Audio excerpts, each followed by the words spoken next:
Boa noite, queridas irmãs, queridos irmãos. É com grande alegria que nós damos início ao segundo culto desse dia, nosso culto vespertino. Que a graça e a paz de nosso soberano Salvador seja sobre a tua vida e a vida dos teus familiares, hoje e sempre. Amém.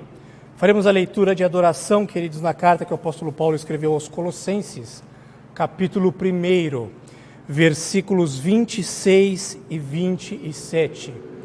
Colossenses, capítulo 1, versículos 26 e 27, e logo em seguida cantaremos o hino de número 143 do nosso cenário, que diz sobre o nosso grande Deus, que também é o nosso pastor. Cântico esse baseado no Salmo de número 23.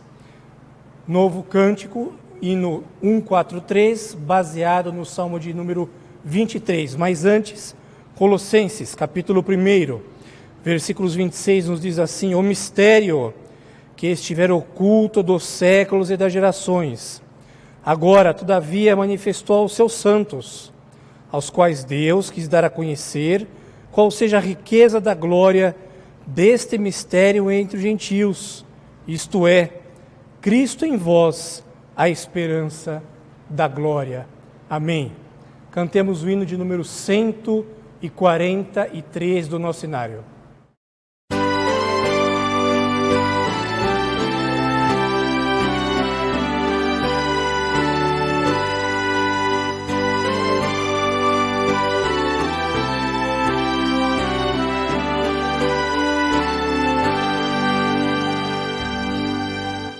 Deus é meu pastor no eterno, nada pois me faltará. Com seu santo amor eterno, sempre me sustentará.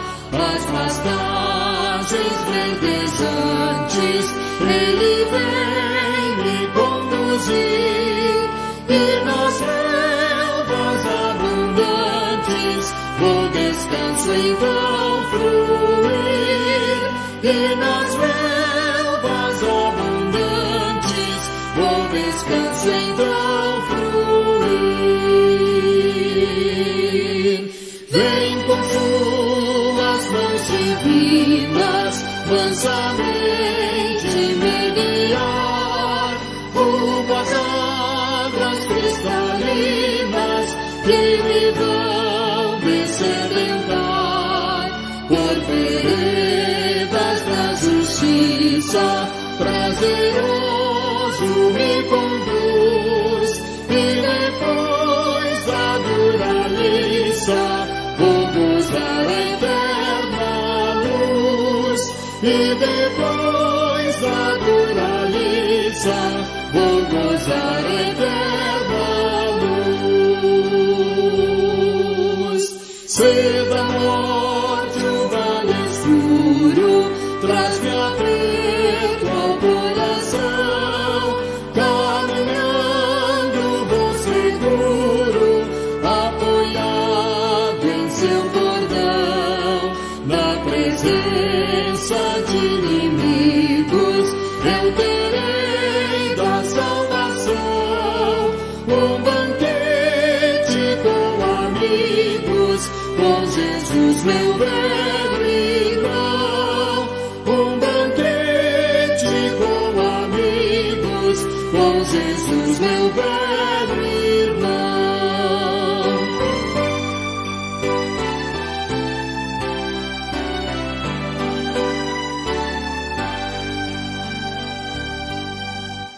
Olho santo derramado, a cabeça vem ungir, vai meu cálice transbordando, por grandioso bem fluir.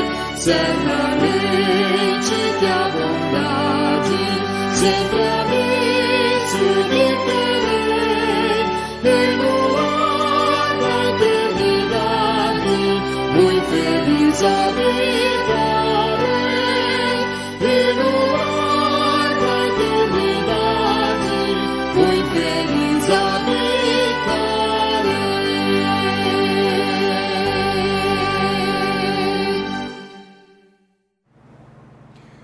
Ainda que estejamos passando por uma dura liça, uma batalha, uma lide, uma guerra, e ainda que estejamos no meio dessa guerra, tenha certeza que Jesus, o nosso irmão mais velho, está nos conduzindo como bom pastor que Ele é.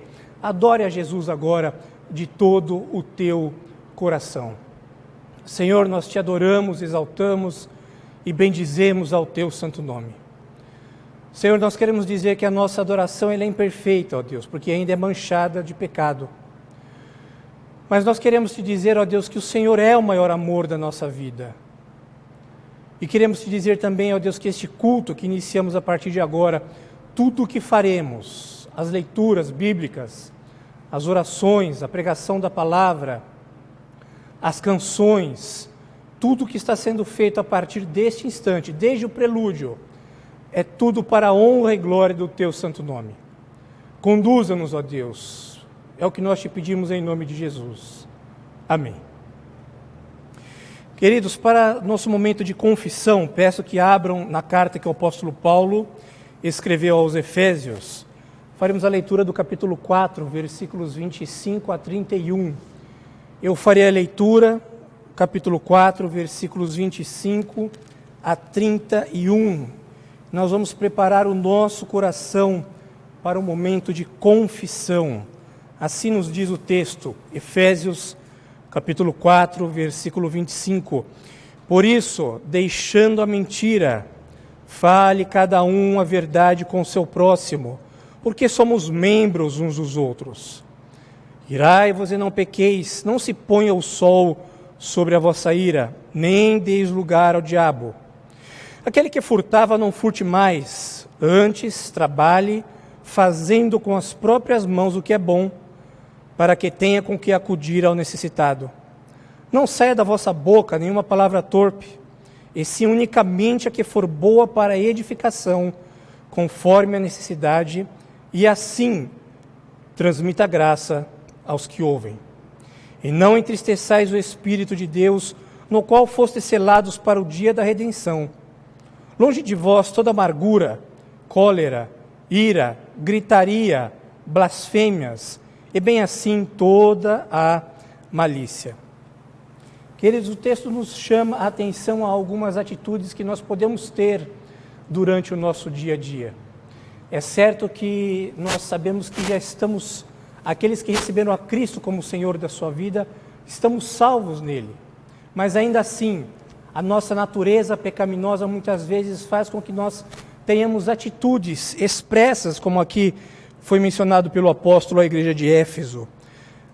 A ira, a mentira, a falta de palavras que, ao invés de edificar o nosso próximo, que acabam trazendo tristeza ao coração do nosso próximo. A ausência do amor uns para com os outros.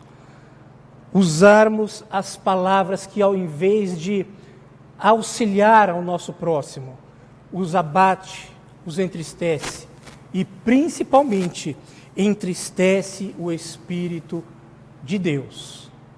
Temos agora, queridos, uns momentos de oração, onde eu vou pedir para que Deus tenha misericórdia de nós, para que Ele nos perdoe e para que nós possamos ser benignos, compassivos e nos perdoar uns aos outros. Senhor, é pelos méritos de Cristo Jesus que nós nos colocamos diante de Ti agora, ó Deus. E conhecemos que muitas vezes, durante a nossa caminhada cristã, nós fazemos muitas coisas que nós não deveríamos, ó Deus. Nós falamos palavras que nós não deveríamos, nós temos atitudes dentro de nossa casa que certamente nós não faríamos em algum outro lugar. Nós falamos palavras, ó Deus, para as pessoas que são do nosso convívio, pessoas que nós amamos, que certamente seria uma vergonha se nós estivéssemos falando dentro da Tua casa, ó Deus. E nós nos esquecemos que mais importante do que respeitar ao nosso próximo é respeitar a Ti e ao Teu Espírito que habita em nós. Perdoa-nos, ó Deus, se durante essa semana nós nos atrevemos em alguma dessas atitudes e fizemos algo que entristeceu ao teu Espírito. Conduza-nos, ó Deus, para que nós tenhamos uma vida de amor, de perdão e de misericórdia e sejamos compassivos uns para com os outros. Nós oramos a Ti, Senhor, no nome de Jesus. Amém. Salmo de número 103, versículos 1 a 5, para o nosso momento de compromisso, de fé e vida e de gratidão a Deus por tudo quanto Ele tem nos dado. Salmo de número 103, o salmo que diz: bendize, ó minha alma, ao Senhor.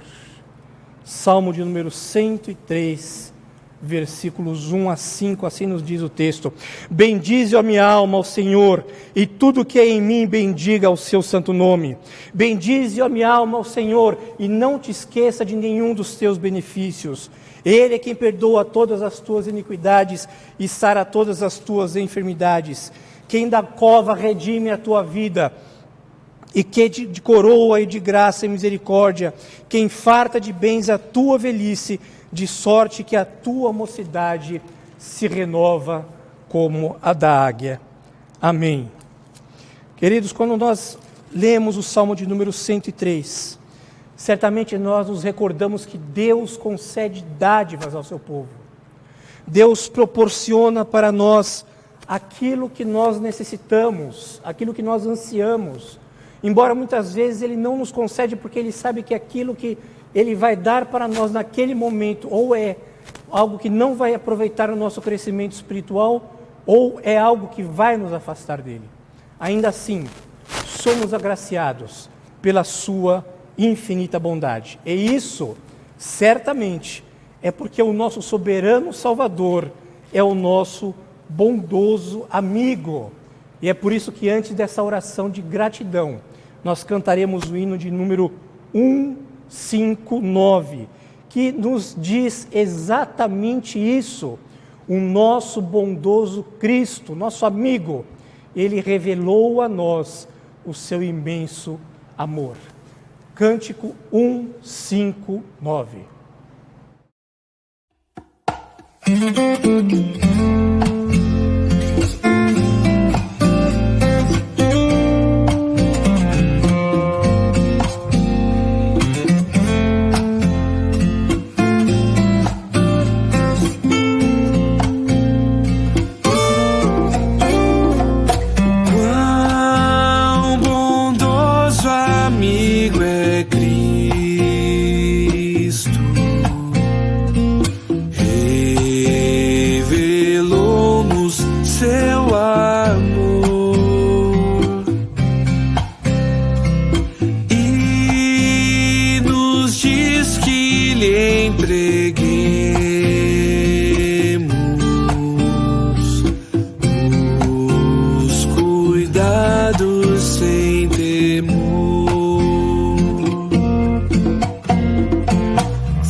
Coração dorido,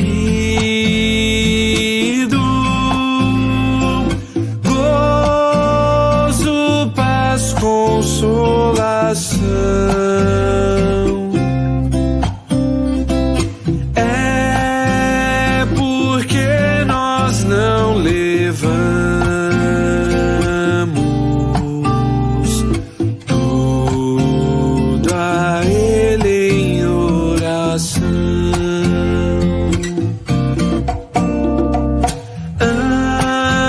Andas triste e carregado,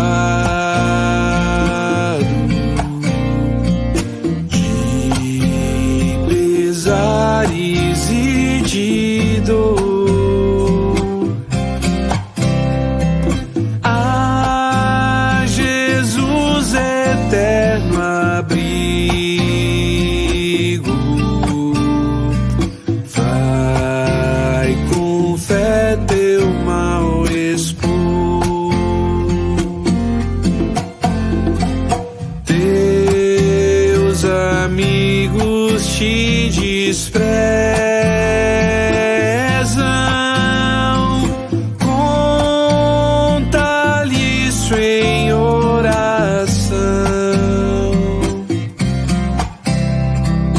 E por seu amor tão terno,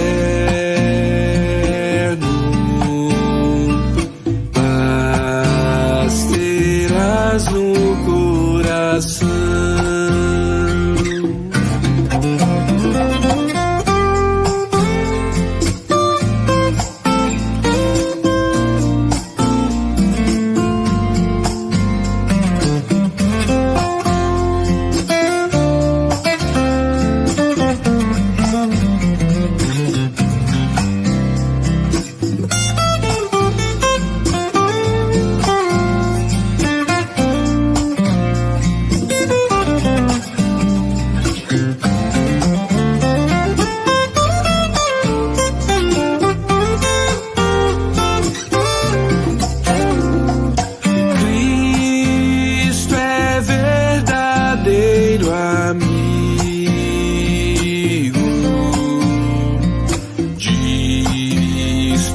Prova nos mostrou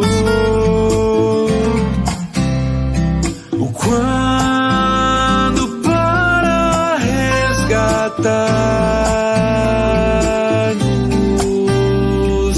Ele humilde se encarnou.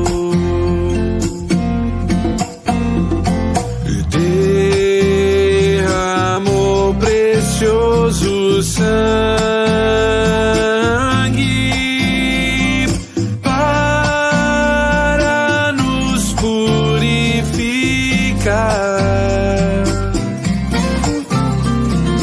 Gozo em vida e no futuro já podemos alcançar. Já podemos alcançar. Já podemos alcançar.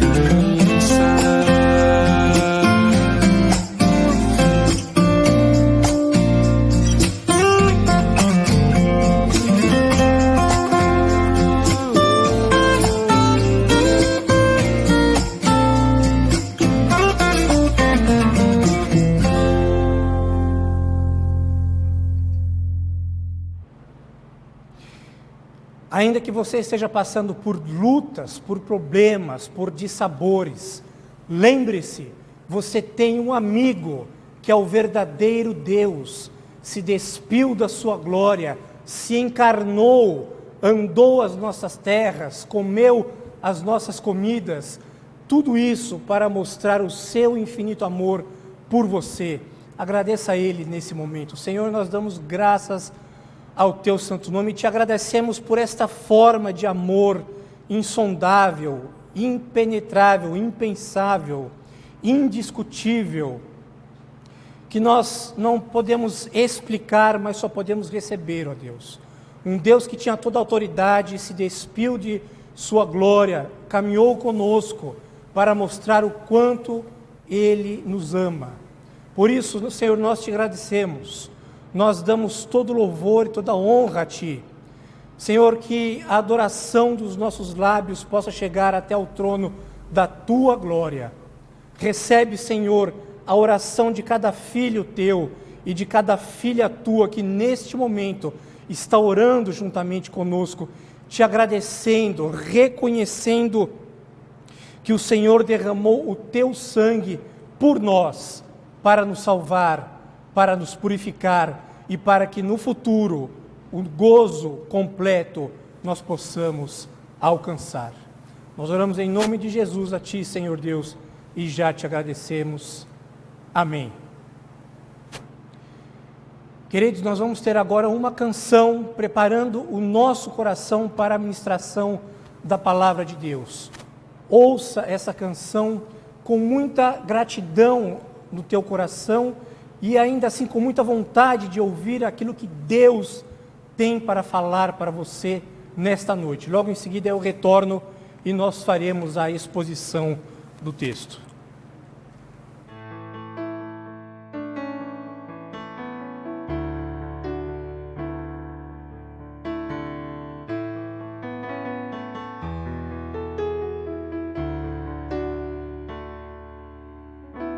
Somos raça eleita, sacerdócio real, nação santa, propriedade exclusiva do Senhor. Somos raça eleita, sacerdócio real, nação santa, propriedade exclusiva do Senhor. A fim de proclamarmos as virtudes daquele que nos chamou das trevas para a sua maravilhosa luz, maravilhosa luz. Somos gratos a ti, Jesus, tremenda misericórdia. Exaltaremos seu nome sobre todas as nações. Somos gratos a ti, Jesus, tremenda misericórdia. Exaltaremos seu nome sobre todas as nações.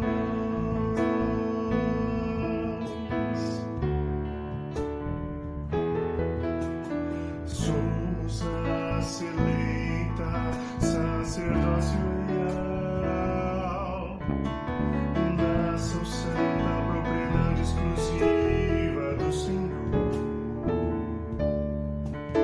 Somos raça eleita, sacerdócio real, nação santa, propriedade exclusiva do Senhor.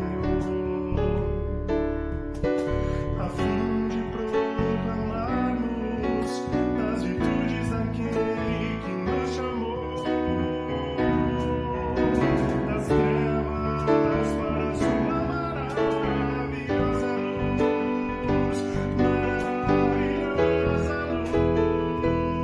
luz. Somos gratos a ti, Jesus, tremenda misericórdia. Exaltaremos teu nome sobre todas as nações. Somos gratos a ti, Jesus, tremenda misericórdia. Exaltaremos teu nome sobre todas as nações. Sobre todas as nações. Sobre todas as nações.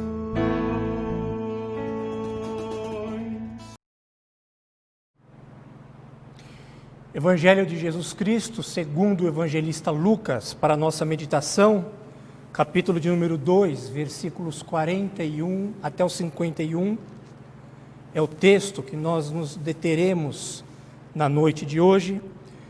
Lucas, capítulo 2, versículos 41 a 51. Assim nos diz o texto da palavra de Deus. Lucas, capítulo de número 2, versículos 41 a 51. Ora, anualmente iam seus pais a Jerusalém para a festa da Páscoa. Quando ele atingiu os 12 anos, subiram a Jerusalém segundo o costume da festa. Terminados os dias da festa, ao regressarem, permaneceu o menino Jesus em Jerusalém sem que seus pais o soubessem. Pensando, porém, estar ele entre os companheiros de viagem, foram caminho de um dia e então passaram a procurá-lo entre os parentes e os conhecidos, e não o tendo encontrado, voltaram a Jerusalém à sua procura. 3 dias depois, o acharam no templo, assentado no meio dos doutores, ouvindo-os e interrogando-os. E todos os que ouviam, muito se admiravam da sua inteligência e das suas respostas. Logo que seus pais ouviram, ficaram maravilhados, e sua mãe lhe disse: Filho, por que fizeste assim conosco? Teu pai e eu, aflitos, estamos à tua procura. Ele lhe respondeu: Por que me procuráveis?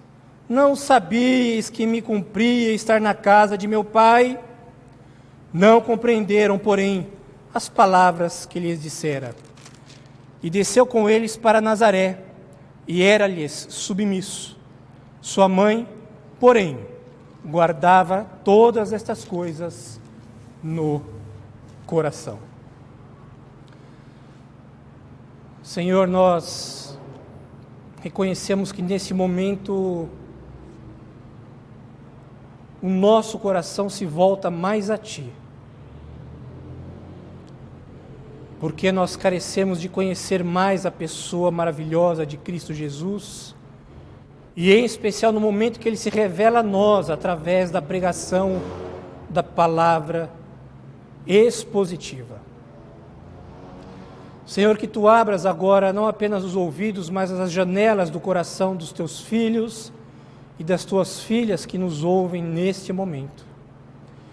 E que eu não tenha, ó Deus, por mim mesmo, nenhuma atitude que venha atrapalhar o mover, o trabalhar e a obra do Teu Santo Espírito no coração de cada um dos Teus queridos. Fala conosco, ó Deus, é o que nós Te pedimos no nome de Jesus. Amém.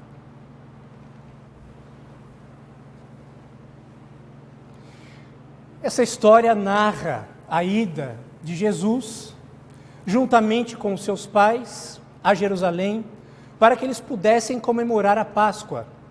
Provavelmente ele deve ter ido com seus pais uma ou duas vezes na festa, até que ele tivesse completado 12 anos, porque a partir dos 13, os meninos naquela época já eram considerados adultos, e aí sim, eles deveriam anualmente se dirigirem até a Jerusalém, para que eles pudessem comemorar a Páscoa.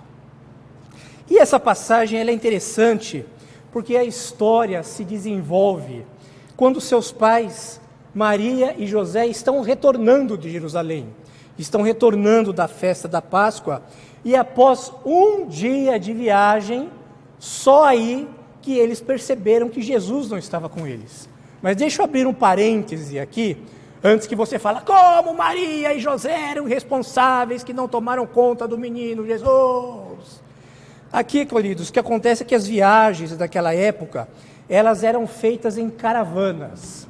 E se eles tivessem observado o costume da época, à frente das caravanas iriam as mulheres, iriam as crianças menores e atrás iriam os homens.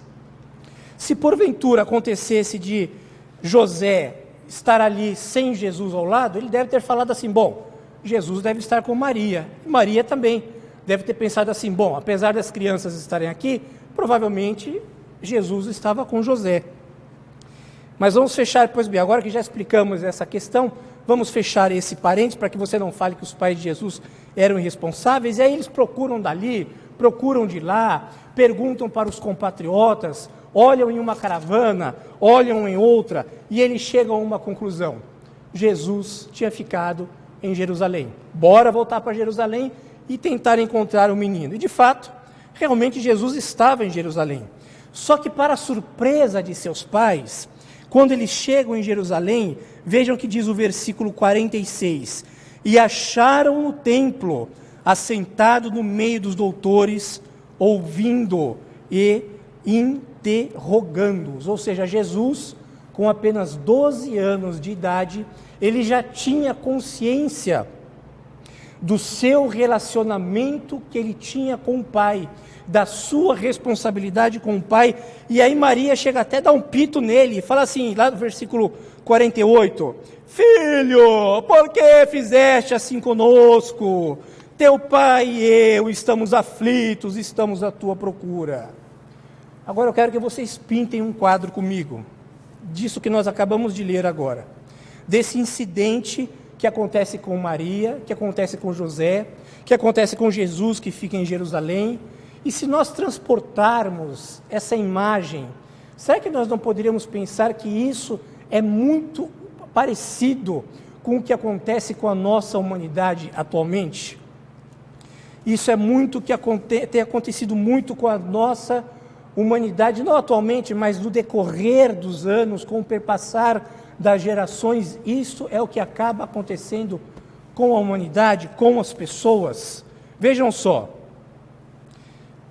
eles estão voltando de uma festa abençoadíssima, eles estavam viajando com outras pessoas da caravana, todos conversando durante a sua jornada, provavelmente estivessem falando das cerimônias que eles presenciaram ali, que eram cerimônias belíssimas, as quais eles tinham acabado de participar em Jerusalém, ou eles podiam estar comentando dos discursos belos que eles tinham ouvido lá, ou quem sabe até mesmo a questão política foi mencionada por eles, e como lá eles estavam apenas entre seus patrícios, talvez pudessem comentar ali sobre o domínio romano com uma maior liberdade, talvez eles estivessem ali no momento que estavam voltando para de Jerusalém para Nazaré, estivessem comentando ali da força e da influência dos partidos que tinham naquela época, dos saduceus, ou dos fariseus, que eram os partidos que existiam mais fortes da época, ou dos essênios, e falando assim, como essa turma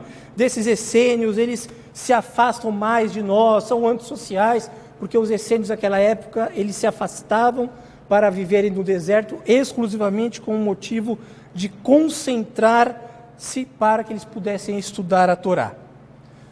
Enfim, vários podiam ser os motivos que as pessoas estavam ali entretidas, conversando, voltando para Nazaré. Pode ser também que ali as mulheres estavam comentando uma com as outras, porque elas provavelmente passaram lá nos bazares de Jerusalém e elas mostraram as bugigangas, mostraram as roupas que elas tinham comprado. Olha essa peça linda que eu achei na liquidação. E aí, lógico que os maridos provavelmente estariam falando assim, olha só, essa doida gastou tudo isso no cartão de crédito, como é que pode? E provavelmente os assuntos eram os mais variados possíveis, mas o fato era que eles estavam prosseguindo a viagem, tão ocupados desses assuntos, que não se preocuparam em uma questão vital, não se preocuparam em um assunto vital. Maria e José não se atentaram se Jesus estava de fato presente no meio da caravana. É por isso que o tema, queridos, da mensagem de hoje é: Cristo está presente em tua vida? Alguns de nós, pastores, temos feito a seguinte pergunta: até que ponto será que essa pandemia de fato vai chacoalhar não apenas a humanidade, mas a própria igreja, para que nós possamos nos atentar para o que realmente importa para nós? Eu pergunto porque o quadro que nós pintamos aqui não é o quadro dos pais de Jesus, não é o quadro dos compatriotas de Jesus, mas esse é um quadro das multidões. Esse é um quadro das pessoas que estão caminhando ao teu lado. Esse é o quadro da humanidade que está caminhando e as pessoas estão andando pela jornada da vida, estão preocupadas com um monte de coisa, exceto com a única coisa que realmente importa. Na verdade, com a única pessoa que realmente importa: Jesus, Cristo. Como lemos no início do nosso culto, Cristo em vós, a esperança da glória. E essa imensa massa da humanidade está pensando que Jesus está com eles e estão traçando a sua jornada. Esse grupo, meus queridos irmãos, queridas irmãs, necessita da nossa atenção, pois quando nós estamos caminhando na estrada da vida, nós precisamos nos lembrar do que nós cantamos hoje. Aliás, eu acredito que muitos de vocês, pela primeira vez, que foi o nosso hino de número 143, que diz assim, hino de número 143: vem com suas mãos divinas, mansamente me guiar, rumo às águas cristalinas que me vão descedentar. Por veredas da justiça, prazeroso me conduz, e depois da dura liça, vou gozar a eterna luz. Queridos, essa semana foi uma semana muito desafiadora para nós, da Igreja Presbiteriana do Bairro do Limão. Tivemos perdas, famílias de nossa igreja em luto, famílias próximas às famílias de nossa igreja em luto, outros sofrendo com entes queridos que foram acometidos pela Covid, outros que foram acometidos, mas foram curados, como um dos depoimentos que nós recebemos, o qual o nosso irmão, ele se expressa de forma clara, que ele se viu dentro do necrotério, dentro de uma daquelas gavetas. Mas outros assim, ainda assim, como aprouve ao Senhor, que é o doador da vida, é Ele que a dá, é Ele quem a tira, aprova recolher para si, seja por Covid, seja por AVC, ou por qualquer outra causa, que são apenas meios soberanos dele exercer a sua vontade. Tomar pessoas queridas de nós, de forma definitiva. E aí, diante de tudo isso, qual é a importância de você saber se realmente Cristo está em tua vida? Queridos, quando Cristo está presente de fato em nossa vida, existe aquilo que é chamado de novo nascimento, existe aquilo que é chamado de conversão. É diferente de você pensar que Cristo está em tua vida baseado na presença que você nasceu em um berço evangélico, ou que seus pais frequentam desde que você era pequenininho uma igreja evangélica, ou ainda porque você tem um pai, ou porque você tem um pai pastor, ou um pai presbítero, ou uma mãe que é uma líder da igreja, ou ainda porque você, no passado, você foi batizado, ou ainda, se você é da igreja de Roma, porque você foi crismado. Mas você precisa se conscientizar que Jesus precisa estar dentro de nós como uma esperança viva e confiante. E se você é de uma igreja reformada como a nossa, e se você foi batizado quando você era infante ainda, você precisa se lembrar que você não foi por si mesmo, e é por isso que você necessita fazer a tua profissão de fé, confessando Cristo como único Senhor e Salvador da tua vida. Uai, reverendo, salvação agora é pela confissão? Não, queridão, mas a confissão, ela diz que você se coloca diante de Deus, coloca dos homens, para dizer que agora você foi alcançado pelo seu amor, você foi alcançado pela sua graça, e você foi alcançado pela sua presença.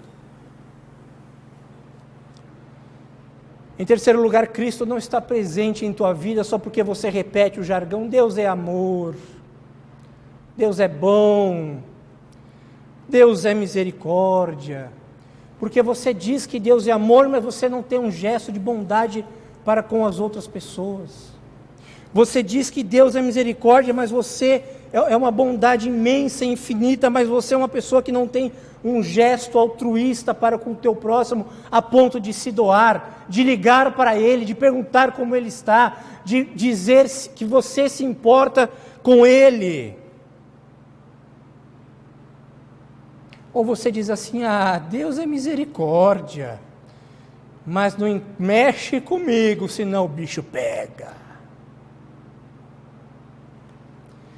Imaginem aqui, queridos, a consternação de José e de Maria, ao procurarem Jesus e descobrir que ele não estava mais no meio deles. Normalmente nessas horas o homem é mais calmo, não é verdade?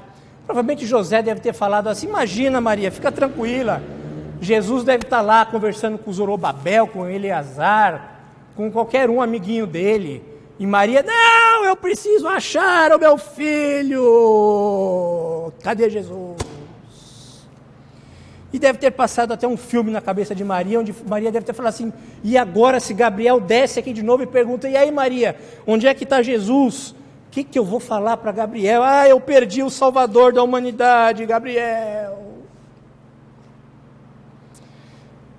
Mas José não, José já era um homem calmo, manso, tranquilo. Você se lembra que quando ele ficou sabendo da gravidez de Maria, lá em Mateus narra para nós com muita excelência, no capítulo 1, versículo 19, quando fala assim, e José, seu esposo, sendo justo e não a querendo infamar, pensou em deixá-la em secreto. Ou seja, ele assumiria a bronca da gravidez, e ele, para todos os efeitos, ele pensava consigo assim, bom, eu vou para que Maria não fique infamada, eu vou cascar a mula e vou assumir a gravidez como se eu tivesse engravidado Maria. Então vejam a mansidão de José. Tudo isso para dizer o quê? Provavelmente José deve ter ficado mais tranquilo, né? Mas ainda assim, eles certamente ficaram preocupados, porque naquele momento, Jesus não estava presente com eles. Qual é o valor de uma religião quando efetivamente Cristo não está presente? Qual é o valor de uma religião quando os adeptos dessa religião não estendem a mão para o próximo em um momento crítico? Qual é o valor de um Salvador a não ser que Ele possa efetivamente nos salvar quando nós precisamos dEle? Qual é o valor de uma pessoa que se diz de Cristo, que até usa a camisa, como o nosso querido Eric cantou agora há pouco, né? Com o jargão, propriedade exclusiva de Jesus. Mas quando as pessoas precisam de Cristo, você só tem a camisa porque elas não acham Cristo em você. Deixa eu piorar um pouquinho mais a situação. Quando você mesmo precisa de Cristo, você consegue achar Cristo dentro de você? Quando você necessita de Cristo, realmente você consegue achá-lo dentro do mais profundo do teu coração? Se você ficou em dúvidas quanto a alguma dessas perguntas, e se você já é de Cristo, reavalie a tua situação com Ele.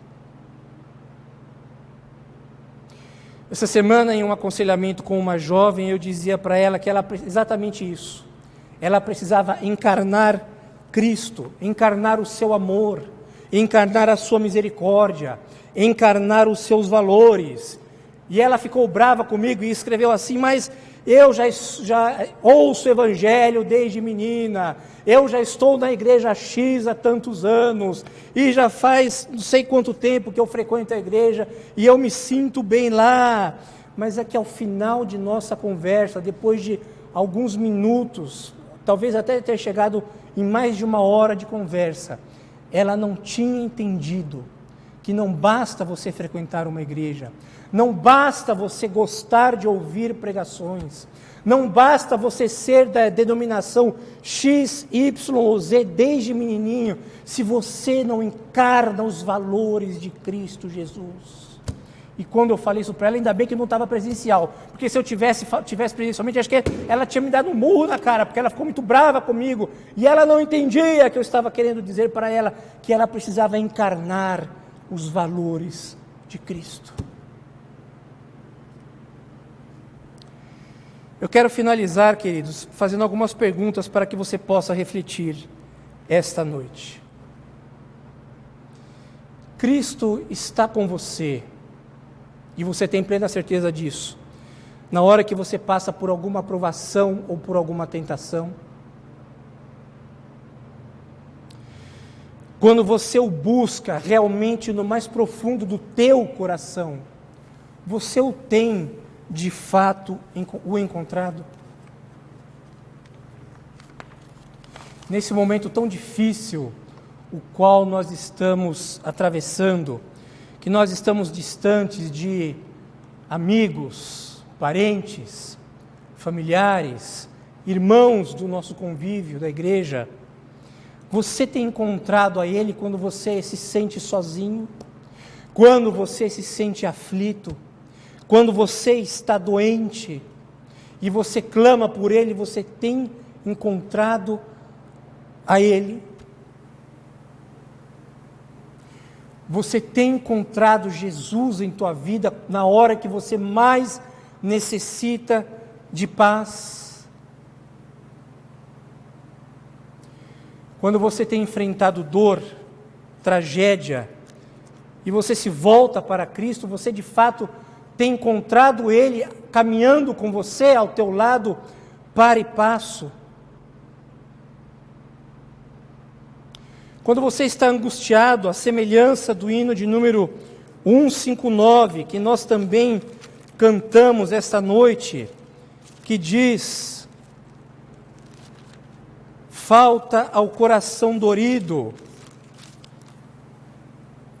gozo, paz, consolação, é porque nós não levamos tudo a Ele em oração. Quando o teu coração está partido, você busca a Cristo Jesus e você encontra Ele dentro de você?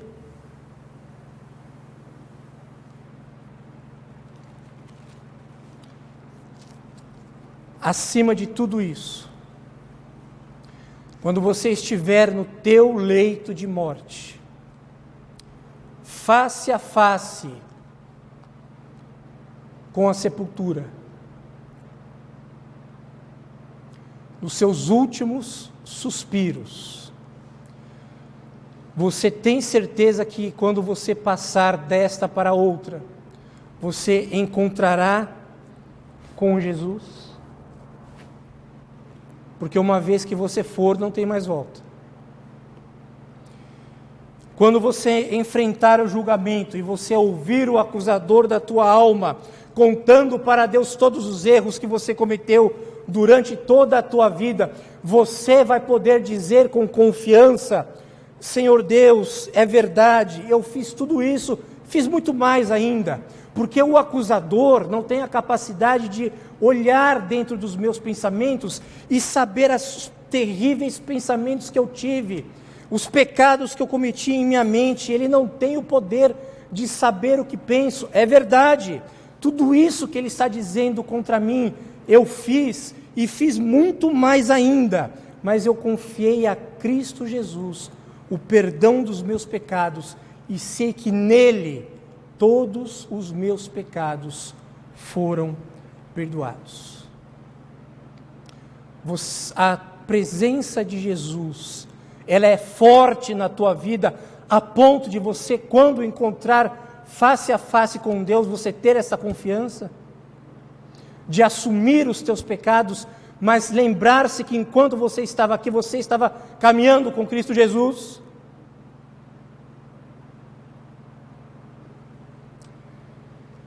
Porque se você não tiver essa confiança, quando você se encontrar com Deus, a frase que você ouvirá e que está registrada no Evangelho de Mateus, no capítulo 25, é: apartai-vos de mim, vós que praticais a iniquidade. Mas eu preguei: apartai-vos de mim, vós que praticais a iniquidade. Mas eu cantei no coro: apartai-vos de mim, vós que praticais a iniquidade. Mas eu fui dizimista fiel: apartai-vos de mim, vós que praticais a iniquidade. Mas eu servi como pastor 35 anos da minha vida: apartai-vos de mim, vós que praticais a iniquidade.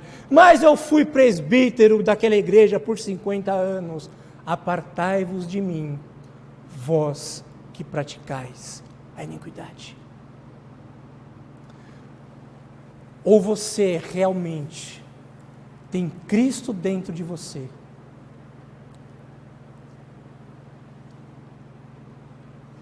E você pode ter a convicção que não ouvirá essa frase, finalizada por: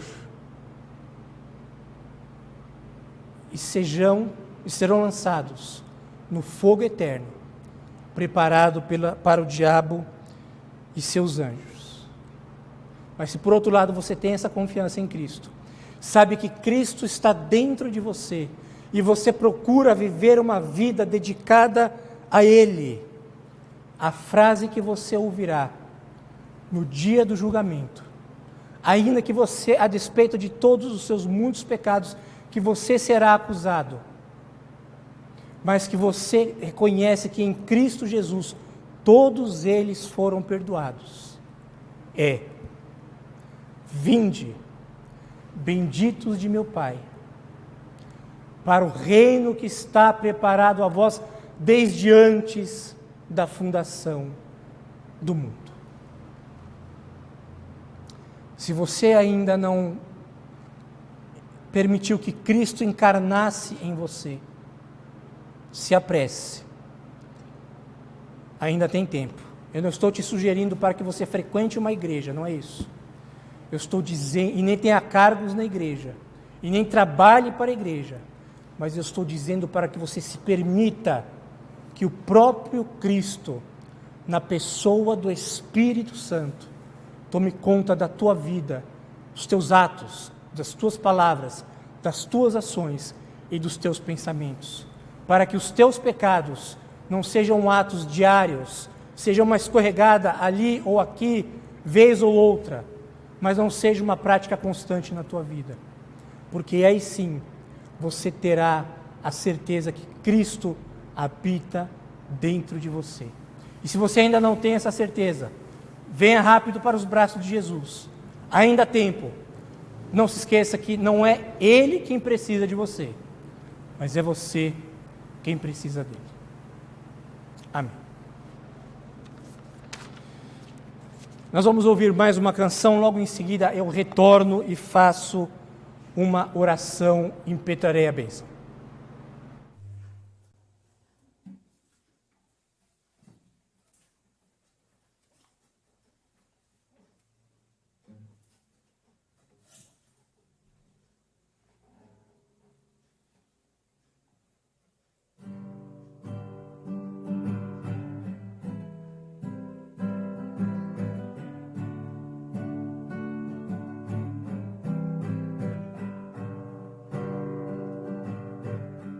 Num dia lindo almejo eu encontrar a eterna glória que prometida está. Gozo e alegria posso então eu sentir, pois Jesus Cristo já está por vir. Jesus virá outra vez aqui. Jesus irá mais uma vez aqui, e todos juntos em um só louvor cantemos todos, Ele é o nosso Senhor. Ele veio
Jesus virá outra vez aqui.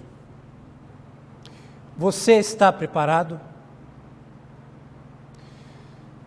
Senhor, nós adoramos e bendizemos ao Teu santo nome.